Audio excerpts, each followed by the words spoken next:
Hello friends, आप सभी का मिशन वन वे चैनल में स्वागत है। दोस्तों, कई सारे विद्यार्थी का कहना है कि सर आप प्रॉपर रूप से क्लास लाइए। ठीक है, तो इस तरह से हम बच्चों को ध्यान में रखते हुए जितने भी रीअपियर वाले स्टूडेंट थे जिनका रीअपियर लग गया पेपर में और जो नए एडमिशन लिए बीएड में, उन सभी बच्चों को ध्यान में रखते हुए अब प्रॉपर रूप से आप लोग का क्लास चलेगा। बीएड फर्स्ट ईयर का एक वीडियो, बीएड सेकेंड ईयर का 2 वीडियो डेली आएगा आप लोग का, जिसमें आप लोग का प्रत्येक पेपर को ध्यान में रखते हुए आप लोग का कवर करेगा एक एक यूनिट करके। ठीक है, तो जहां आप लोग का फुल सिलेबस कवर होगा। ठीक है, और यूनिट बाय यूनिट चलेगा जिसमें हम लोग पूरा सिलेबस को कवर करते हुए आगे बढ़ेंगे। उसमें हम लोग, क्योंकि एग्जाम में क्वेश्चन जो पूछता है वो सिलेबस से बाहर नहीं रहता है। इसमें बच्चों को ये ध्यान देने की वाली बात है कि बच्चे एग्जाम में कैसे लिख रहे हैं कॉपी में, इसमें ये भी बताया जाएगा, अच्छे कंटेंट के साथ बताया जाएगा ताकि आप लोग को एग्जाम में कैसे लिखना है एक डायग्राम के रूप में बताया जाएगा। और बच्चों का रीअपियर ना लगे उसको भी ध्यान में रखते हुए आप प्रॉपर रूप से इस पर एक एक क्लास करके लाएंगे। Day by day daily class आएगा, आप लोग कॉपी कलम लेके बैठिएगा और एक एक चीज़ को हम लोग पढ़ते हुए बढ़ेंगे। एक टॉपिक डेली खत्म होगा। ठीक है, तो हम लोग एक एक टॉपिक को खत्म करते हुए चलेंगे। पहले हम लोग चाइल्डहुड एंड ग्रोइंग अप को पढ़ेंगे, फिर कंटेम्प्रेरी, इस तरह से प्रत्येक पेपर को खत्म करते हुए आप लोग का एग्जाम तक जो है पूरा सिलेबस को हम कवर करेंगे। बस आप लोग से रिक्वेस्ट है कि वीडियो को अधिक से अधिक दोस्तों तक शेयर करिएगा ताकि उन बच्चों का भी रीअपियर न लगे और वो लोग को समझ में आ जाए कि क्वेश्चन का आंसर कैसे देना है, ताकि एग्जाम में यूनिवर्सिटी जो है बच्चों को जो रीअपियर लगा देता है कि बच्चों में कंटेंट की कमी के कारण या फिर कई सारे कारण हो सकते हैं जिसके कारण बच्चों में रीअपियर लगाता है। तो उस पर हम वीडियो बनाए भी थे क्योंकि बच्चों ने बहुत सारा कमेंट भी किया उसमें कि बच्चों का रीअपियर क्यों लग जाता है। ठीक है, तो इस तरह से हम ध्यान में रखते हुए चाइल्डहुड ग्रोइंग में बीएड फर्स्ट ईयर का पेपर रहा है, जिसमें हम लोग यूनिट 1 का आज हम लोग टॉपिक पढ़ेंगे और इसको हम लोग ख़त्म करेंगे, जिसमें आज हम लोग कॉन्सेप्ट को समझेंगे कि ग्रोथ एंड डेवलपमेंट क्या होता है। ठीक है, एक एक करके टॉपिक को हम लोग खत्म करते हुए आगे बढ़ेंगे। आज हम लोग का क्लास 1 शुरू हो रहा है। आप लोग अधिक से अधिक वीडियो को शेयर करें और सपोर्ट जरूर करें और कमेंट जरूर करें, जिससे आप लोग का कमेंट और आपका सपोर्ट ही हमें मोटिवेट करता है कि अधिक से अधिक आप लोग के लिए मेहनत कर सकें। ठीक है दोस्तों, तो आज हम लोग समझेंगे ग्रोथ एंड डेवलपमेंट। पूरा माइंड को क्लियर करते हुए अच्छे से आप लोग पढ़िए, एक बार में आप लोग को समझ में आ जाएगा। और इसको कंटेंट को लिखते हुए चलिए, डेली आप लोग को एक एक टॉपिक हम बताते हुए जाएंगे ताकि आपका पूरा सिलेबस कवर हो जाएगा। सिलेबस से बाहर एग्जाम में नहीं पूछता है, भले एग्जामिनर भाषा को चेंज करता है लेकिन आपको सिलेबस से बाहर एग्जामिनर में क्वेश्चन नहीं रहता है।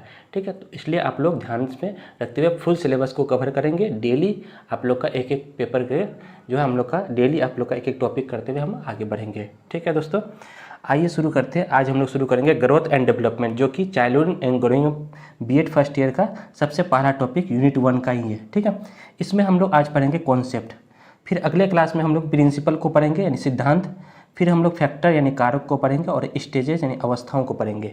तो आज हम लोग केवल पढ़ेंगे कॉन्सेप्ट को। ठीक है, बस घबराना नहीं है, एक एक टॉपिक को पढ़ते हुए चलिए, आप लोग का क्लियर हो जाएगा। आज हम लोग पहला क्लास है इसलिए आज हम लोग सिर्फ कॉन्सेप्ट को पढ़ेंगे कि ग्रोथ क्या होता है यानी अभिवृद्धि क्या होता है और डेवलपमेंट यानी कि विकास क्या होता है। ठीक है, आप लोग को वीडियो अच्छा लगेगा तो सभी दोस्तों तक शेयर जरूर कीजिएगा ताकि उन दोस्तों तक भी पढ़ाई अच्छे से समझ में आ जाए। बहुत ही सिंपल भाषा में हम समझाएं, आप लोग को समझ में आ जाएगा। सबसे पहले हम लोग समझेंगे कि वृद्धि क्या होता है, जिसको हम लोग इंग्लिश में ग्रोथ कहते हैं। ठीक है, एग्जाम में क्वेश्चन इसी टाइप से पूछ सकता है कि वृद्धि को ही हम लोग अभिवृद्धि कहते हैं, से आप क्या समझते हैं, यानी ग्रोथ से आप क्या समझते हैं। सबसे पहले आप अभिवृद्धि को समझिए और ग्रोथ यानी वृद्धि को समझिए, ये क्या होता है। इसको समझने के बाद आपको अपनी भाषा में फिर लिखना भी है। चलिए, अभिवृद्धि से तात्पर्य ये है कि जहाँ बालकों की लंबाई, चौड़ाई, वजन, शारीरिक संरचना में होने वाले परिवर्तन को अभिवृद्धि कहा जाता है। अभिवृद्धि का मतलब होता है कि जब बालकों की लंबाई में, है ना, वजन में, चौड़ाई में या फिर उसके शारीरिक संरचना में जब वृद्धि होता है तो उसी को हम लोग अभिवृद्धि कहते हैं, यानी कि उसको हम लोग ग्रोथ कहते हैं कि बच्चे बड़े हो रहे हैं। ठीक है, जैसे उसकी लंबाई में बढ़ना, वजन में बढ़ना, चौड़ाई में बढ़ना, शरीर की चौड़ाई में, शारीरिक संरचना में वृद्धि होना, तो इस तरह से हम लोग उसको हम लोग क्या बोलते हैं, अभिवृद्धि कहते हैं। आगे देखते हैं, अभिवृद्धि की प्रक्रिया बच्चों में एक निश्चित आयु तक होती है। अभिवृद्धि की प्रक्रिया जो है बच्चों में एक निश्चित आयु तक होती है, यानी कि जब से माँ के गर्भ में बच्चे जन्म लेते हैं तब से लेकर, है ना, किशोरावस्था तक होने वाले विकास को हम लोग क्या कहते हैं, अभिवृद्धि कहते हैं। अर्थात हम कह सकते हैं कि वृद्धि यानी ग्रोथ गर्भधारण से लेकर किशोरावस्था यानी 0 से 18 वर्ष तक की अवस्था तक होती रहती है। यानी कि जब से माँ के गर्भ में बच्चे का बनना, यानी कि बच्चे का जो है वृद्धि होना शुरू हो जाता है तब से लेकर किशोरावस्था तक, यानी 18 वर्ष की आयु तक की अवस्था को हम लोग जो परिवर्तन होता है उसी को हम लोग वृद्धि कहते हैं। यानी कि जब से माँ के गर्भ में भ्रूण बनना शुरू करता है बच्चे का, तब से लेकर किशोरावस्था तक बच्चे में जो भी परिवर्तन होता है, जैसे शारीरिक परिवर्तन हो गया, ठीक है, चौड़ाई, लंबाई, वजन, इन सभी चीज़ों में जब वृद्धि होता है तो उसी को हम लोग बोलते हैं कि बच्चों में वृद्धि होता है, यानी ग्रोथ हो रहा है। ठीक है, तो यानी कि ग्रोथ यानी कि वृद्धि की प्रक्रिया गर्भधारण से लेकर किशोरावस्था तक 18 वर्ष तक होती रहती है।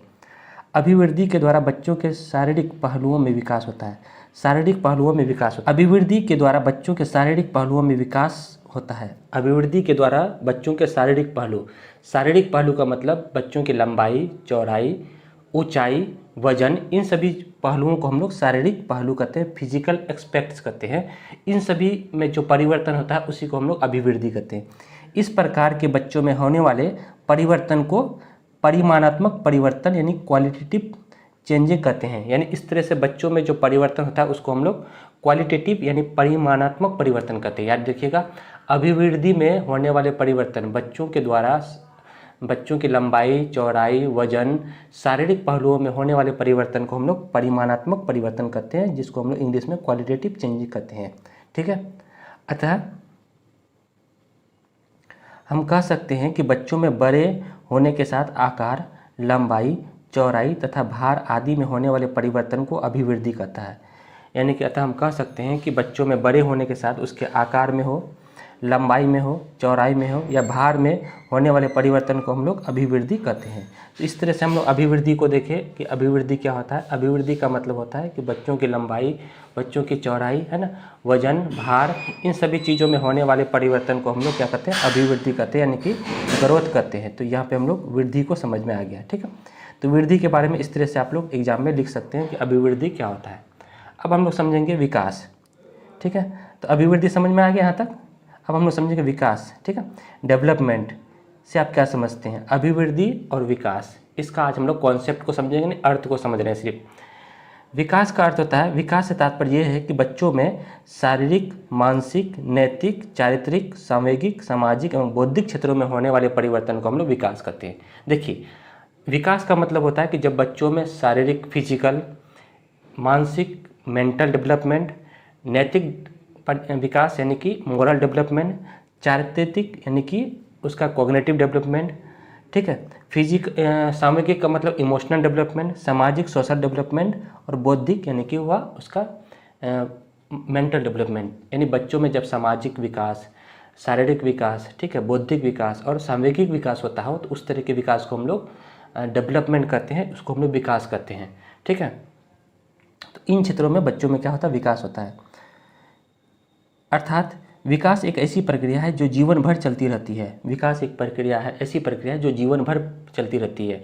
यानी कि बच्चे के जन्म लेने से लेकर उनकी मृत्यु तक ये प्रक्रिया चलती रहती है। बच्चों में सामूहिक विकास होते रहता है, सामाजिक विकास होते रहता है, इमोशनल डेवलपमेंट, मेंटल डेवलपमेंट, इन सभी प्रक्रिया जो है वो जन्म से लेकर मृत्यु तक चलने वाली प्रक्रिया है। जबकि हम अभिवृद्धि में जो पढ़े थे वो क्या था कि गर्भधारण से लेकर किशोरावस्था तक चलता था, लेकिन विकास की प्रक्रिया जो है बच्चा जब से जन्म लिया तब से लेकर मृत्यु तक चलने वाली एक प्रक्रिया है, जिसको हम लोग विकास कहते हैं।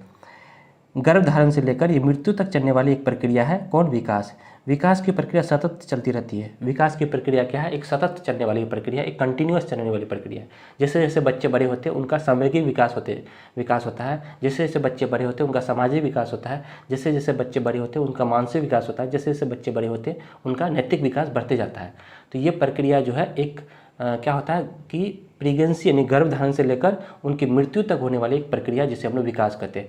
विकास में अभिवृद्धि समाहित है, यानी हम कह सकते हैं कि डेवलपमेंट में ग्रोथ समाहित है, लेकिन ग्रोथ में डेवलपमेंट समाहित नहीं है। ये चीज़ को समझिए अच्छे से। ठीक है, आगे देखते हैं। जो सामान्य से विशिष्ट की ओर, जो सामान्य से विशिष्ट यानी जनरल टू स्पेसिफिक, सरल से जटिल यानी सिंपल टू कॉम्प्लेक्स की ओर बढ़ती है। यानी अगर हम देखा जाए तो विकास की प्रक्रिया जो होती है वो सामान्य से विशिष्ट, ठीक है, या इसको हम लोग सरल से जटिल, सिंपल टू कॉम्प्लेक्स की ओर बढ़ती रहती है। इसका मतलब ये हुआ, समझिए इसको, कि जब बच्चा छोटा होता है, ठीक है, तो वो जब 1.5 साल का हो जाता है, यानी कि 1.5 साल का मतलब आपका जो है लगभग कितने महीना हो गया, 18 मंथ, ठीक है। जब बच्चे 18 मंथ के रहते हैं तो वो बैठना शुरू होता है, ठीक है। अब वो क्या होगा, किसी वस्तु के सहारे वो क्या होता है, बच्चा खड़ा होना शुरू करता है, ठीक है। तो अब वो धीरे खड़ा होना शुरू करेगा, फिर वो धीरे धीरे चलना शुरू करेगा, फिर वो धीरे धीरे दौड़ना शुरू करेगा। इस तरह की प्रक्रिया को हम लोग क्या कहते हैं, सरल से जटिल यानी कि सामान्य से विशिष्ट की प्रक्रिया होती है। बात को समझ में आया? यानी जब बच्चे धीरे से जब पहले बैठ यानी कि 18 मंथ में बच्चे क्या होते हैं, बैठना शुरू करते हैं, ठीक है। अब वो धीरे धीरे खड़ा होना शुरू करता है, फिर वो किसी वस्तु के सहारे खड़ा होता है, फिर वो धीरे धीरे चलता है, फिर वो अच्छे से चलता है, फिर वो दौड़ना शुरू करता है। तो इस तरह की प्रक्रिया को हम लोग सामान्य से विशिष्ट की ओर करते हैं, सिंपल टू कॉम्प्लेक्स की ओर। इस तरह की प्रक्रिया किस में होती है, विकास में होती है, ठीक है। यानी सिंपल टू कॉम्प्लेक्स यानी सरल से जटिल की ओर होती है। विकास की प्रक्रिया बहुआयामी यानी मल्टी डायमेंशनल होती है। बहुआयामी के मतलब इसमें शारीरिक विकास होता है, सामाजिक विकास होता है, नैतिक विकास होता है, चारित्रिक विकास होता है, सामूहिक विकास होता है, लंबाई, चौड़ाई, ऊंचाई, ये सभी विकास जो विकास में ही समाहित होते हैं। तो इसी को हम लोग बोलते हैं मल्टी डायमेंशनल होती है विकास, यानी कि बहुआयामी होती है। क्योंकि विकास में बच्चों में सभी पहलुओं का विकास होता है, इसमें सभी पहलुओं का, सभी एस्पेक्ट्स का विकास होता है। विकास में आनुवंशिकता तथा वातावरण दोनों का प्रभाव होता है। अगर देखा जाए तो विकास में जो है हेरिडिटी तथा इन्वायरमेंट का दोनों का प्रभाव पड़ता है। यानी हेरिडिटी, इन्वायरमेंट और वातावरण, आनुवंशिकता तथा वातावरण दोनों का प्रभाव पड़ता है। क्योंकि जिस तरह का आपको आनुवंशिकता होगा उस तरह से बच्चों का विकास होगा, जिस तरह का वातावरण मिलेगा उस तरह के बच्चों में विकास होता है। तो बच्चों के विकास में आनुवंशिकता यानी कि आनुवंशिकता और वातावरण ये दोनों प्रभाव पड़ता है। बच्चों में आनुवंशिकता, माता पिता का गुण जिस तरह से बच्चों में आएगा उस तरह से बच्चों में विकास होगा, जिस तरह का उसको माहौल मिलेगा, वातावरण मिलेगा, उस तरह का वो विकास करेगा। तो याद रखिएगा, बच्चों के विकास में हेरिडिटी तथा इन्वायरमेंट, आनुवंशिकता तथा वातावरण जो है इसका प्रभाव पड़ता है। ये बात कही थी वुडवर्थ ने, याद रखिएगा, आनुवंशिकता तथा वातावरण बच्चों के विकास में प्रभाव पड़ता है, ये बात वुडवर्थ ने कहा था विकास में, ठीक है। चलिए, अर्थात हम कह सकते हैं कि विकास में मात्रात्मक के साथ गुणात्मक गुणों का विकास होता है। अब देखिए, विकास में क्या होता है, मात्रात्मक के साथ साथ गुणात्मक यानी क्वालिटेटिव के साथ साथ इसमें क्वांटिटिव भी इसमें समाहित होता है। जबकि हम लोग ग्रोथ में देखे थे तो उसमें केवल क्वालिटेटिव था यानी कि मात्रात्मक था। विकास में क्या होता है, मात्रात्मक तथा गुणात्मक दोनों चीज़ों का समाहित होता है, जिसमें बालकों के सर्वांगीण विकास होता है। इसमें क्या होता है, होलिस्टिक डेवलपमेंट होता है बच्चों का, शारीरिक हो, मानसिक हो, सामाजिक हो, चारित्रिक हो, बौद्धिक हो, ठीक है, इमोशनल डेवलपमेंट, लंबाई, ऊंचाई, वजन, इन सभी चीज़ों का जो परिवर्तन होता है बच्चों में उसी को हम लोग विकास करते हैं। तो विकास में क्या होता है, होलिस्टिक डेवलपमेंट होता है, विकास में अभिवृद्धि समाहित है। इस तरह से जब आप इसको अच्छे से पढ़िएगा तो आपको अभिवृद्धि और विकास में अंतर भी समझ में आ जाएगा, ठीक है।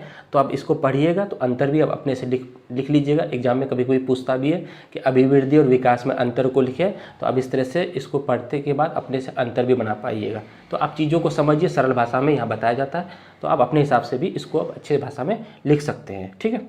चलिए, यहाँ तक तो हम अभिवृद्धि और विकास को समझ गए, दोनों का कॉन्सेप्ट क्या होता है, अर्थ क्या होता है, मीनिंग दोनों का समझ लिए। अब हम लोग दोनों की परिभाषाएं लिखना जरूरी है। अब हम अभिवृद्धि का दो परिभाषा लिए हैं। अभिवृद्धि का परिभाषा है पहले definition of growth, crow and crow के अनुसार। ये क्रो एंड क्रो एक महोदय हैं, मनोवैज्ञानिक है, इन्होंने कहा था कि अभिवृद्धि शारीरिक एवं संरचनात्मक परिवर्तन को कहते हैं। अभिवृद्धि का मतलब हुआ जहाँ शारीरिक और संरचनात्मक परिवर्तन हो उसे हम लोग अभिवृद्धि कहते हैं।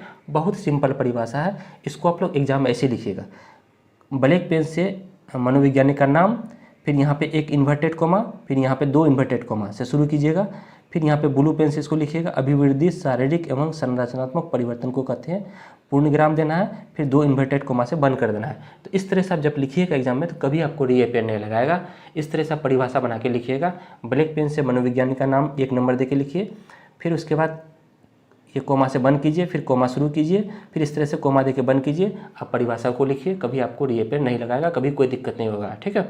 तो बहुत सिंपल परिभाषा है। क्रो एंड क्रो ने ग्रोथ का एक परिभाषा दिया था, अभिवृद्धि शारीरिक एवं संरचनात्मक परिवर्तन को कहते हैं। इसका कोड याद रखिएगा, शारीरिक एवं संरचनात्मक परिवर्तन, बस अभिवृद्धि शारीरिक एवं संरचनात्मक परिवर्तन को कहते हैं। याद हो गया। चलिए, इसी में हम दूसरा परिभाषा देख लेते हैं, एक और, कम से कम 3 परिभाषा आपको लिखना है एग्जाम में। इसको फिर हम ब्लैक पेन से लिखे हैं, 2 नंबर दीजिएगा, इन्वर्टेड कोमा, फिर शुरू कीजिएगा। श्रीमती हार्लोक के अनुसार कि मनुष्य जीवन के सामाजिक, शारीरिक, संवेगात्मक, बौद्धिक आदि पहलुओं से संबंधित ये सभी परिवर्तन अभिवृद्धि कहलाती है। जब मनुष्य में सामाजिक, शारीरिक, संवेगात्मक, बौद्धिक आदि पहलुओं से संबंधित जब परिवर्तन होता है तो उसे हम लोग अभिवृद्धि कहते हैं। ये बात कही थी श्रीमती हडलोक के अनुसार, और पूर्णविराम देके इसको इन्वर्टेड कोमा से फिर बंद कर देना है इसको, ठीक है। तो बहुत सिंपल परिभाषा है अभिवृद्धि का, 2 लिखे हैं, एक और याद कर लीजिएगा, 3 परिभाषा आप लोग कम से कम एग्जाम में देना है इसका, ठीक है। तो अभिवृद्धि का परिभाषा हम दे दिए। अब हम लोग विकास का परिभाषा दीजिएगा। स्किनर के अनुसार 1 नंबर देना है, फिर इसी तरह से लिखना है, इन्वर्टेड कोमा शुरू करना है। विकास जीव और उसके वातावरण के अंतःक्रिया का प्रतिफल है। बहुत सिंपल परिभाषा याद हो जाएगा। विकास जो होता है वो जीव और उसके वातावरण की अंतःक्रिया का एक क्या है, ये प्रतिफल है। ये बात कही थी स्किनर महोदय ने। स्किनर एक मनोवैज्ञानिक थे जिन्होंने ये कहा था कि विकास जो है जीव और उसके वातावरण, याद रखिएगा, जीव और उसके वातावरण की अंतःक्रिया का एक प्रतिफल है, ठीक। दूसरा है वुडवर्थ के अनुसार। वुडवर्थ ने क्या कहा था कि विकास में आनुवांशिकता तथा वातावरण दोनों का प्रभाव पड़ता है। बहुत अच्छा परिभाषा वुडवर्थ ने कहा था कि विकास में आनुवांशिकता तथा वातावरण दोनों का प्रभाव पड़ता है। अभी हम बताए थे कि वुडवर्थ ने ही कहा था कि विकास में आनुवांशिकता तथा वातावरण दोनों का प्रभाव पड़ता है, ठीक है।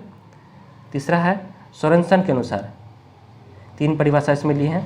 विकास का अर्थ परिपक्वता और कार्यपरक सुधार की व्यवस्था से है, जिसका संबंध गुणात्मक एवं परिमाणात्मक परिवर्तन से होता है। हम जानते हैं कि विकास में क्या होता है, गुणात्मक के साथ साथ परिमाणात्मक परिवर्तन भी होता है। इस तरह के परिवर्तन को हम लोग विकास कहते हैं, और ये बात कही थी सोरेनसन के अनुसार। इस तरह से आप अच्छे से लिखिएगा, कोमा दे के लिखिएगा, कोमा बंद कीजिएगा, पूर्णविराम दीजिएगा, तो आपको कभी भी रीअपेयर नहीं लगेगा। आप लोग बात को समझिए और लगातार इस चैनल से जुड़े रहे, और आप लोग का क्लास कंटिन्यू रूप से प्रत्येक यूनिट को कवर करते हुए सिलेबस को कंप्लीट करेंगे।